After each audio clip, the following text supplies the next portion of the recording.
Good morning, and thank you for attending today's Veterans Day ceremony.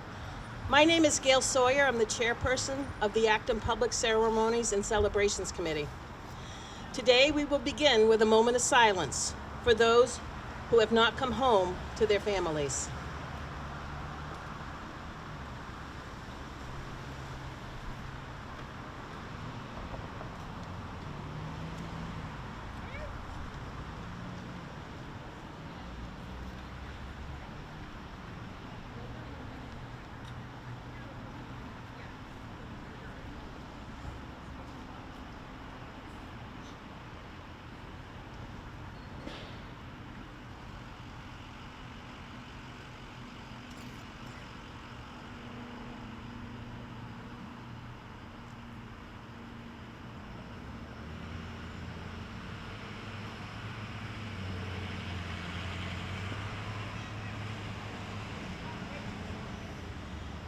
If you wish to participate in the following prayer, please bow your heads.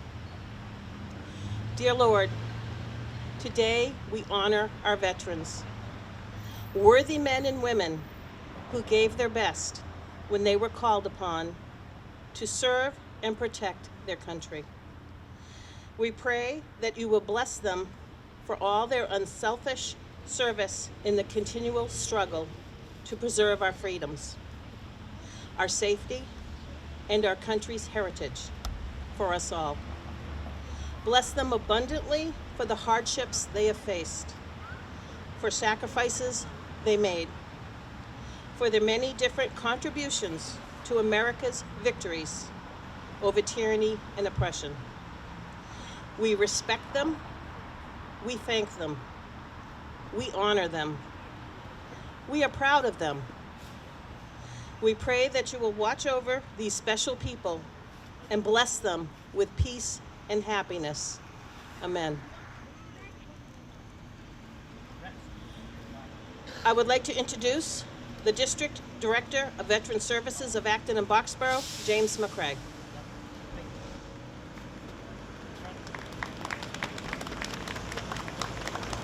Good morning.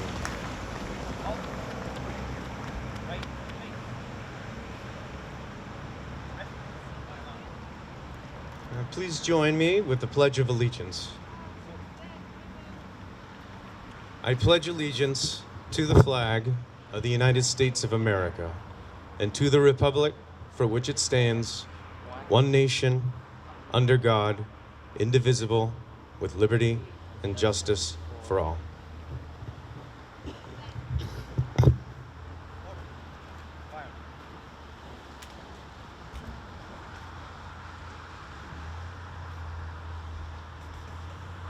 A proclamation. Whereas, since the Commonwealth's colonial days, thousands of men and women have served our country in defense of freedom and liberty.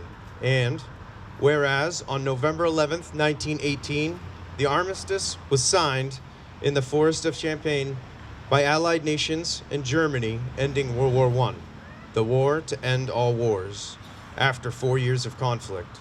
And whereas, since that day, every November, AZAC people from around the nation have gathered to honor our veterans.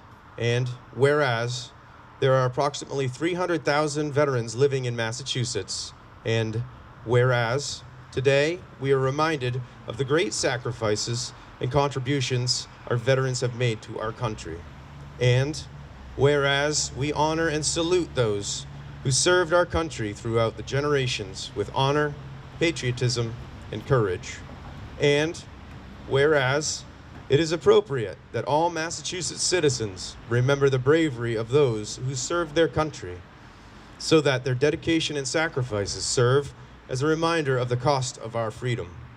And whereas in November 2022, the world will commemorate the 104th anniversary of the armistice that ended the fighting in World War I at 11 a.m., November 11th, 1918, the 11th hour of the 11th day of the 11th month. Now, therefore, I, Charles D. Baker, Governor of the Commonwealth of Massachusetts, do hereby proclaim November 11th, 2022 to be Veterans Day. and urge all the citizens of the Commonwealth to take cognizance of this event and participate fittingly in its observance. Signed by His Excellency Charles D. Baker, Governor of the Commonwealth.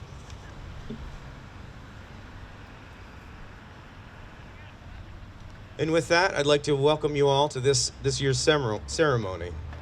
Thank you to all the residents in attendance, veterans especially. I would like to thank the select board members that are here, Dean Charter, David Martin, and Jim Snyder Grant. Also, thank you to our town manager, John Mangiarotti, and Senator Jamie Eldridge for their participation in today's events as well. I'm honored to be speaking with you on such an important occasion. As you know, today is a day to honor the men and women who sacrificed a big part of their lives in service to their country. I can tell you that earlier this morning we did just that. For those of you who weren't at the Acton Boxborough High School this morning, we hosted the 10th annual Veterans Breakfast, and it's the first time in 3 years that it was back in person. Over 120 veterans and spouses, all of whom are residents of Acton and Boxborough, were in attendance, and over 100 high school students were helping out seating people and serving breakfast. For months after each year's breakfast, I continue to hear great feedback from people about how special this function is, how it touched many of them, and how it's something they will continue to look forward to in future years. I'm honored to be working in a town that continues to honor veterans with functions like the breakfast and ceremonies such as this. In the spirit of celebrating our veterans, it's imperative that proper benefits are in place to support veterans after their service to our country. A perfect example of our nation's ongoing support for veterans is possibly the largest piece of Veterans Affairs legislation ever passed. This new law is known as the PACT Act. This law expands and extends eligibility for VA healthcare for veterans with toxic exposures, veterans of the Vietnam War, Gulf War, and post-9/11 eras. The PACT Act added presumptions of service connection for more than 20 new veterans conditions, including various cancers. These presumptions help veterans get their earned benefits by reducing the evidence necessary for the VA to find that a condition was caused by burn pits or other toxic exposures. They also simplify the claims process by eliminating the need to establish a link between the veteran's service and the claimed condition. Moreover, this law adds new presumptive exposure locations for Agent Orange, including service in Thailand and Laos during the Vietnam conflict. Since the PACT Act was signed into law on August 10th of this year, veterans have already filed nearly 125,000 PACT Act-related claims. Of those claims, nearly 14,000 are for cancers covered by the PACT Act. In addition to this, the VA has implemented a program to expedite these PACT Act claims related to cancer. I'm grateful to be able to assist veterans with these claims and have always been a firm believer that you can't support and fund current wars without supporting and funding the veterans from those wars. And with that in mind, I would like to end with a quote from President George Washington. "The willingness in which our young people are likely to serve in any war, no matter how justified, shall be directly proportional to how they perceive the veterans of earlier wars and how they were treated and appreciated by their nation." Thank you so much.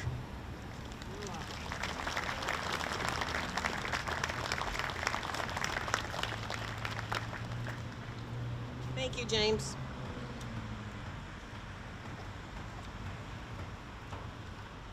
Now we will lay a wreath at the Veterans Monument.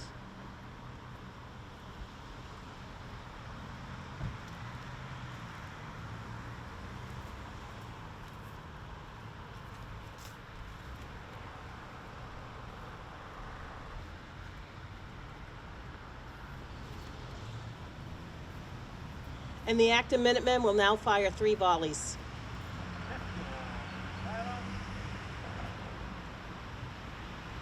Go! Fire along. Right about. Right.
Set. Fire. Fire. Go.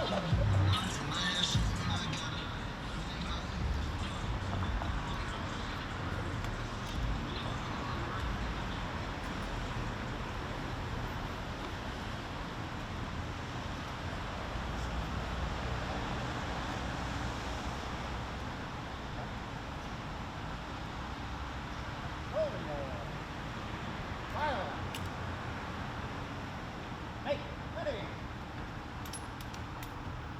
Reset. Fire.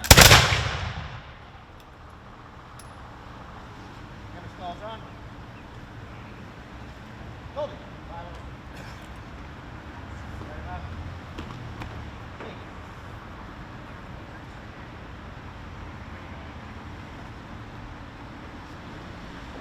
I would like to introduce the chairperson, the head of the Board of Selectmen or the Select Board, Dean Charter.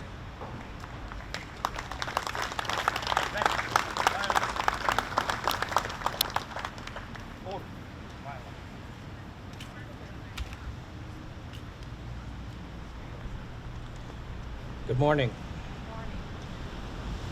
As Gail mentioned, this year I'm honored to be serving as the chair of the Acton Select Board. First, I want to thank the veterans, their families, and members of the public for attending this ceremony today. As I look around the Common today, I'm once again reminded of how many Acton residents who responded to the call for service in defense of our homeland. From this vantage point, I can see memorials to the veterans who served in the Revolution, the Civil War, the Spanish-American War, World War I, World War II, Korea, and Vietnam. Not to be forgotten, but still awaiting a physical memorial on our Common, are the folks who served in the War of 1812 and who have in the past and are still serving in the global war on terror.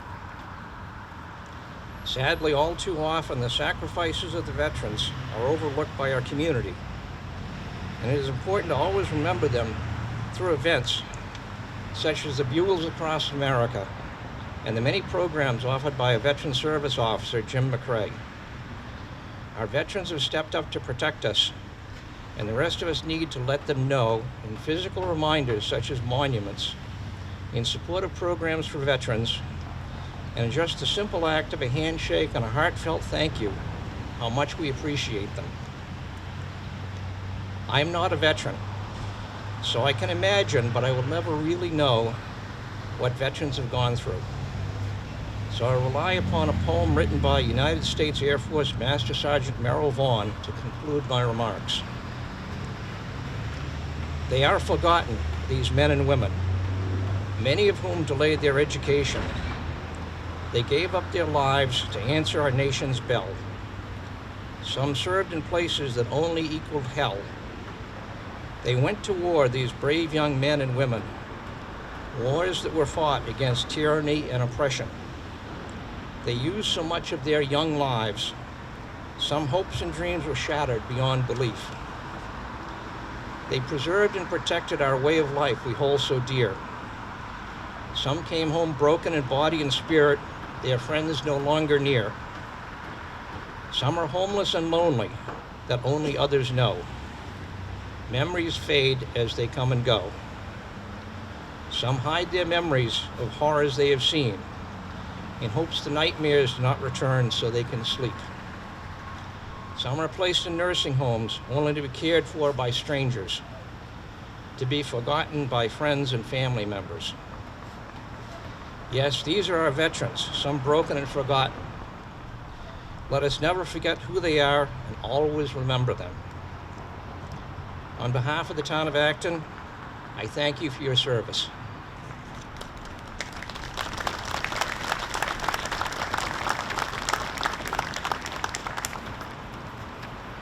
Thank you, Dean. I would now like to introduce State Representative Jamie Eldridge, who would like to come up and say a few words.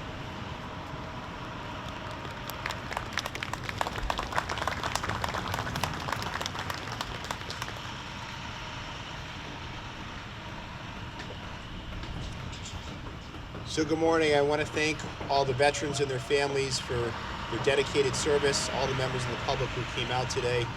Thank you to James and Gail for organizing this celebration in Acton for Veterans Day, and thank you so much for allowing me to say a few words. I don't have to tell anyone here that Acton and Acton-Boxborough area residents have borne a particular heavy burden in giving their lives and stepping up to serve in the military, of course going back to the American Revolution, and that's why it's so important on this day to thank our veterans for their willingness to make the ultimate sacrifice to possibly give their lives to defend the freedoms that we hold so dear in this country.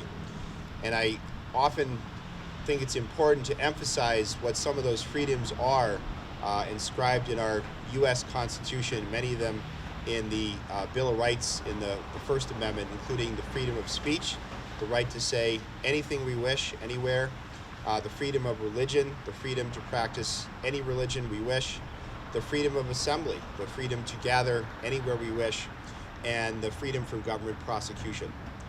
I really hold those values dear and hold that mission dear at this time of year, and especially here on Veterans Day. And James had mentioned the breakfast that Acton-Boxborough Regional High School students held this morning for veterans, and I know looking out, many of you were at that breakfast this morning, and I had the chance to talk to you this morning. And it just was so powerful to see veterans from all the different recent wars coming together and talking to young people, talking about their experiences, talking about what they went through. And it really reminds me that for today, it's not just the chance to thank veterans for their service, but those who have not served in the U.S. military, including myself, to think about how we can give back to the public service, how we can give back to the public good. Not every one of us can step up to serve in the U.S. military. Not everyone has that courage, but for those that are not in the U.S. military, what are we doing to give back, whether to our country, to our state, and to our community? And I just want to mention one project because it's a particularly powerful one in the district I represent. I represent, of course, Devens, the former military base. There's still a reserve training facility there, and there's still actually U.S. military servicemen and women for each branch. They're actually at Fort Devens still. But what has happened over the past few years is a nonprofit called Clear Path for Veterans New England is serving veterans throughout that region.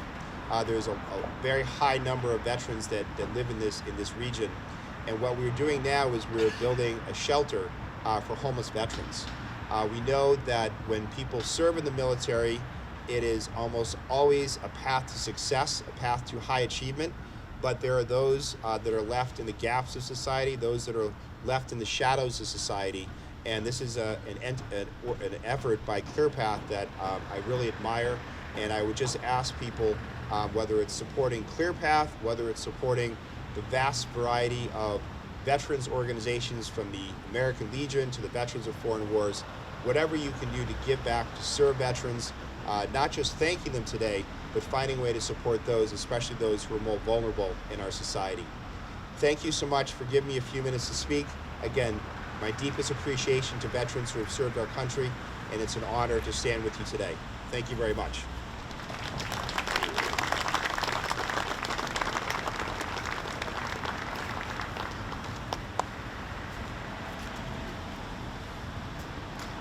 Thank you, Jamie. And now, the Acton Minutemen will present the history of the flags. We have Paul Dormitzer and Jennifer Toth that will be doing the reading. The Acton Police will now hold the flags for the Acton Minutemen.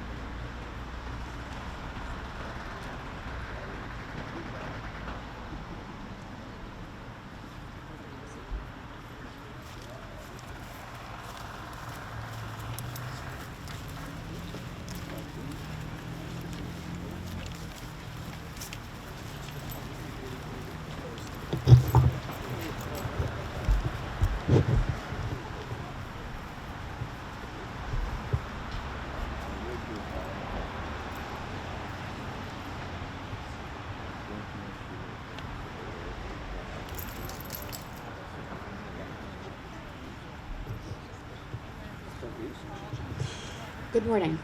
The Acton Minutemen were reformed in 1963 as a ceremonial organization for the purpose of perpetuating the history part that gunsmith Isaac Davis and his Minutemen Company played in the fight at the Old North Bridge on the morning of April 19, 1775. Captain Davis led his men to Concord, and when they arrived, he responded to Major Buttrick's call for a group to lead the advance on the British soldiers guarding the bridge. He said, "I haven't a man who's afraid to go," and wheeled his 38-man company into the lead. Captain Davis gave his life at the bridge that fateful morning and became one of America's first heroes in the fight for independence, and the first commissioned officer to die for his country. In addition, Acton gave two more of its souls that day, Abner Hosmer and James Hayward, and all three of them were buried right here where we are standing this morning. We honor their heroism by recounting their stories and reenacting their deeds to today's generations of Acton citizens. We respectfully dedicate this presentation of the Flags of the Men of Acton to our foremost heroes and veterans of the Revolutionary War, the Civil War, and wars of modern times. Men of Acton have served under many flags of our nation. Most notable are the Stars and Stripes, from the 13-star flag to the present-day 50-star flag. It is fitting and proper on this occasion, however, that we recall the banners of our heritage, the flags that men of Acton were first involved with during the birth of our nation, the banners that inspired and were inspired by the desire to be free from tyranny, but yet reflected the desire to carry forth some of the heritage of the mother country. The first flag is the British Union Jack. As might be suspected, the flags of English heritage were to play the principal role in the development of our early American banners. The Cross of St. George, a red cross on a white field, and the Cross of St. Andrew, a white cross diagonally on a blue field. They were combined in 1603 to form the famous Union flag or Union Jack that flew over the colonies for more than a century and a half, from Jamestown to Plymouth, Boston to Acton until 1775. The present-day British Union Jack is similar, with an additional diagonal red cross. The second flag is the Red Ensign.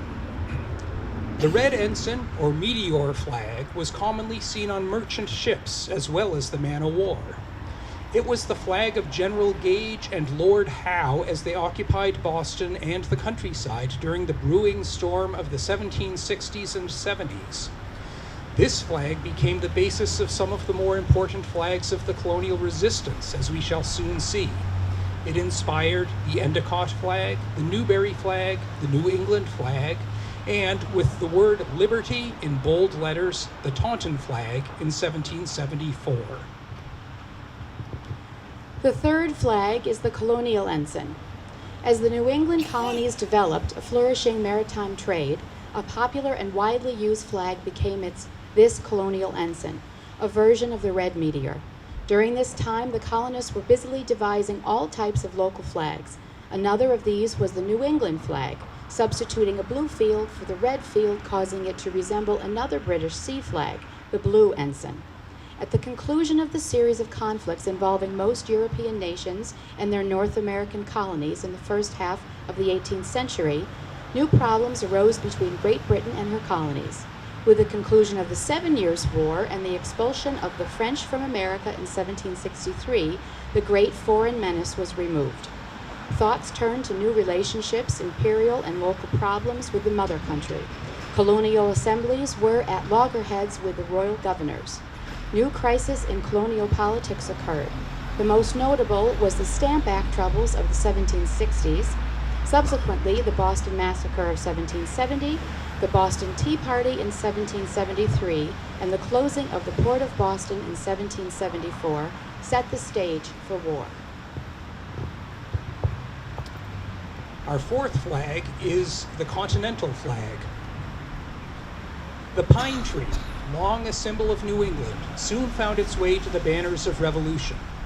The Continental flag, the red meteor, with the pine tree substituted for the British Union in the canton, was the first flag in universal use in this area. As time wore on, troubles grew greater. Flames of independence were fanned by incidents in Boston town, and the folks of Acton, as in other towns, were well aware of the impending conflict. In November of 1774, a company of Minutemen was raised by volunteer enlistment. Isaac Davis, a gunsmith by trade, was elected captain, and the company, by mutual agreement, met twice each week for instruction and drill. Bumpkins and yokels, according to the lobsterbacks of General Gage in Boston, were seeking to act in a military manner. The fifth flag is the Bedford flag. And so it was, as event led to event, the climax occurred on the morning of April 19 in 1775, with which we are so familiar. At the Old North Bridge, Captain Davis, unafraid, was the first in the fight. Following in line after the Acton Company were 3 Concord companies, a second Acton Company, followed by companies from Bedford and Lincoln, and a third Acton Company. By the rude bridge that arched the flood, their flag to April's breeze unfurled. Here once the embattled farmers stood, and fired the shot heard round the world. Their flag that day was believed to be the Bedford flag, carried by Nathaniel Page of Bedford, Massachusetts, a cornet or standard bearer. The design of this flag dates back to 1659 and the militia of Middlesex County. Used in the wars against the Indians, it was thought by many to be the standard of the Minutemen at the Old North Bridge that fateful April morning. Recent studies have questioned whether this flag was actually present at the bridge that day, but it is still taken as a symbol of strength and fortitude of the local militia and minute companies of the day nonetheless. In a direct confrontation against British forces at the bridge, Isaac Davis and Abner Hosmer of Acton laid down their lives. Men from Acton joined in the pursuit of the British, which followed the action at the bridge. James Hayward would lose his life in the afternoon at the Fisk House in Lexington. Others went all the way to Cambridge and joined in the siege of Boston that ensued. An old order died on April 19, simply because so many ordinary citizens believed in and answered the call of liberty. Our sixth flag is the Bunker Hill flag. In spite of the rough treatment, the British held Boston for several more months. They were blockaded on the land side by the thousands of volunteers from the more distant parts of New England who joined the Minutemen and militia to form the strong line encircling the city. Veterans of former wars and the recent conflicts were there, to the names of Israel Putnam, Nathaniel Greene, John Stark, William Prescott. We must add the names of Acton's own: Hunt, Blanchard, Davis, Fletcher, Thorpe, Barker, and 18 others who fought in Colonel John Nixon's regiment with skill under this banner and the Pine Tree banner at Bunker Hill, June 17, 1775. The seventh flag is the Union or Cambridge flag.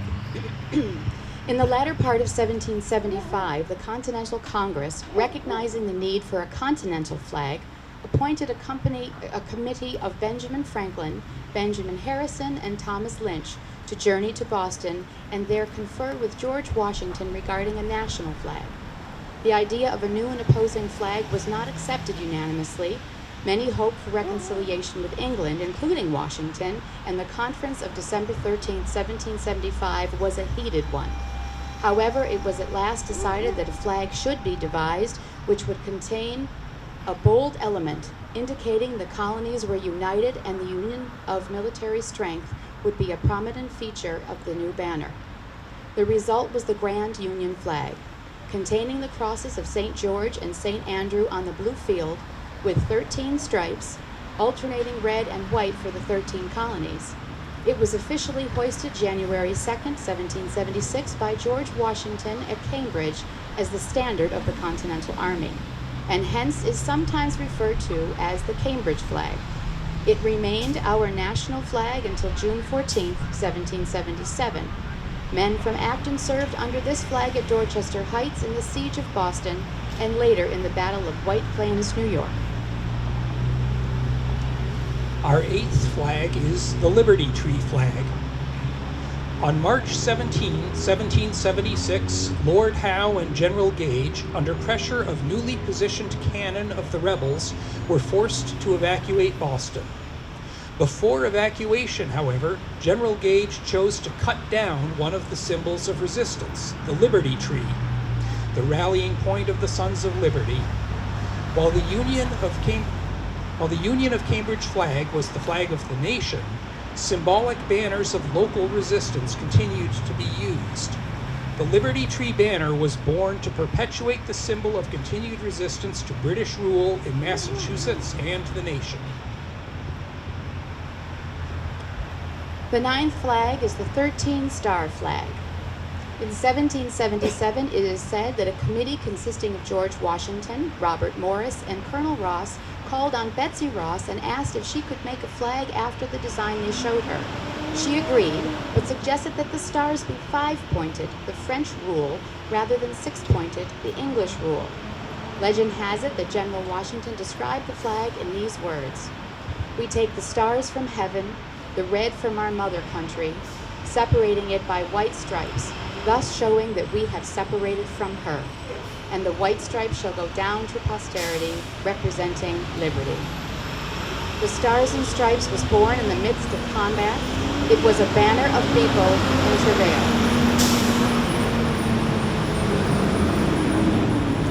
Giving birth to a new nation founded upon liberty and freedom. Its first use is claimed at Fort Stanwix in Schuyler, New York, during a siege of English and Indians. This flag was cheered by patriots at Valley Forge in the winter of 1777 to 78, and at the Battle of Yorktown. Men of Acton served under this banner henceforth, until the change occurred in 1795. Our 10th flag is the 15-star and 15-stripe flag. With the passage of time, new states were admitted to the Union, creating a new problem for our flag's design. It was intended that one star and one stripe would be added for each state. On May 1st, 1795, it was provided by Congress that the national flag should have 15 stars and 15 stripes, representing the addition to the Union of Vermont and Kentucky. This flag, in use from 1795 to 1818, became affectionately known as the Star-Spangled Banner. It derived its fame flying over Fort McHenry during the British bombardment the night of September 13 to 14, 1814. Francis Scott Key, a Baltimore lawyer, was detained by the British while seeking the release of friends. After a night of anxiety, at dawn, the flag still flew, and Key was inspired to write the immortal words of the Star-Spangled Banner. This banner also flew on the USS Constitution on the Tripoli expedition of 1805, and it was the first flag carried across the continent on the Lewis and Clark expedition in 1804 to 06. Men of Acton served under this flag during the War of 1812. The 50-star flag and Minuteman flag is our 11th flag. In 1818, by act of Congress, the number of stripes was fixed at 13, and after July 4th, 1818, only new stars would be added for each new state entering the Union. In 1818, our flag was 20 stars. By 1848, at the close of the Mexican War, our flag had 29 stars. 4 new stars were added between the Mexican and Civil Wars. In 1861, Acton served under the 34-star flag, and later in 1864 under the 36-star flag. Acton's veterans of the Spanish-American War fought under 45 stars. The 48-star flag, notable for its length of use, 47 years from 1912 to 1959, was the banner of Acton's fighting men in 2 world wars. The 49-star flag was in use 1 year when it was superseded by 50 states.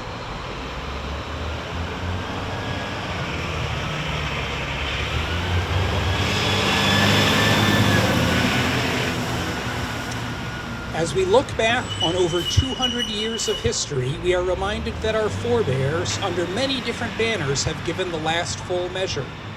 The last full measure to preserve the right of free choice in governing themselves, and the 4 essential human freedoms: freedom of speech, freedom to worship, freedom from want, and freedom from fear. They remind us also that freedom is not without its price and its obligations, today as it was in their day. Acton's Minutemen of today march in memory of April 19th, 1775, and those men who have gone since that time, with a new banner commemorating the heritage of the past, a pride and responsibility in the present, and a hope for the future. And we too are not afraid to go into that future.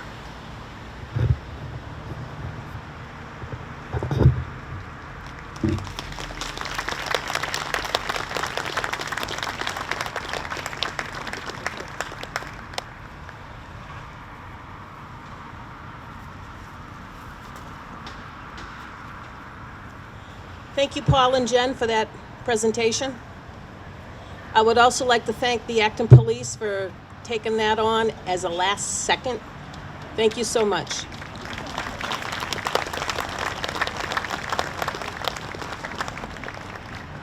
If you would like to join me in the benediction, please bow your heads. May God give us the grace to lift up those who were strengthened in the crucible. Stand with those who still bear its marks. And most of all, never, never, never forget the debt of gratitude we owe them. Never forget. Amen. This concludes our ceremony, and I would like to thank you all for attending today.